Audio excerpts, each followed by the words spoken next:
中国信托商业银行之前有行员是涉嫌替诈骗集团洗钱，互起诉。即马佫有传出来，泸州分行某一个细小的行员涉嫌甲诈骗集团勾结。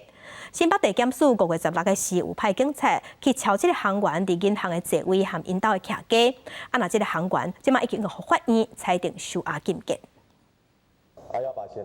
诈骗集团利用车手来提领现金的事件一直出来，警方透过警民合作加强处理。即马诈骗集团规期间脑筋是动到银行行员的身躯顶。之前中信银行才传出讲有行员涉嫌替诈骗集团洗钱，互起诉。即马中信银行的泸州分行，佮传出有行员疑似和诈骗集团结作伙，在检警去伊的位和徛家搜查。 管理上面就是包括他后面的主管，甚至到分行的经理，在这个部分应该要去做把关。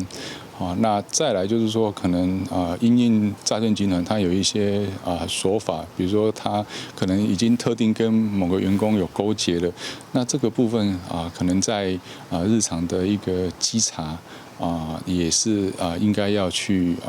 注意到。根据了解，中信银行这个细小的行员，疑似替诈骗集团提关人头账户的转销和提款的额度，互收押禁见。中信银行是回应讲，10月有配合警方来做诈骗案件的调查，讲这个案件和公司的营运无关系，对公司的财务业务嘛无影响。收落来嘛继续来配合警方，为着要互网络银行的约定账户，因为转销紧，金额限制的范围搁宽，变作诈骗集团的目标。 金管会嘛要求银行限制这种转销，他要去有他的一套规范，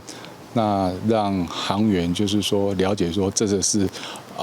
不能够去侵犯的天条。我想只要你平常有这样的一个落实教育训练还有相关的考核的话，我想这个问题应该不会再频繁的发生。在各大银行阁传出有行员和诈骗集团结做伙，金管会会伫18做回应，只是讲银行业者恐惊嘛是要做一寡因应措施，才会当防止这种事件阁一摆发生。记者综合报道。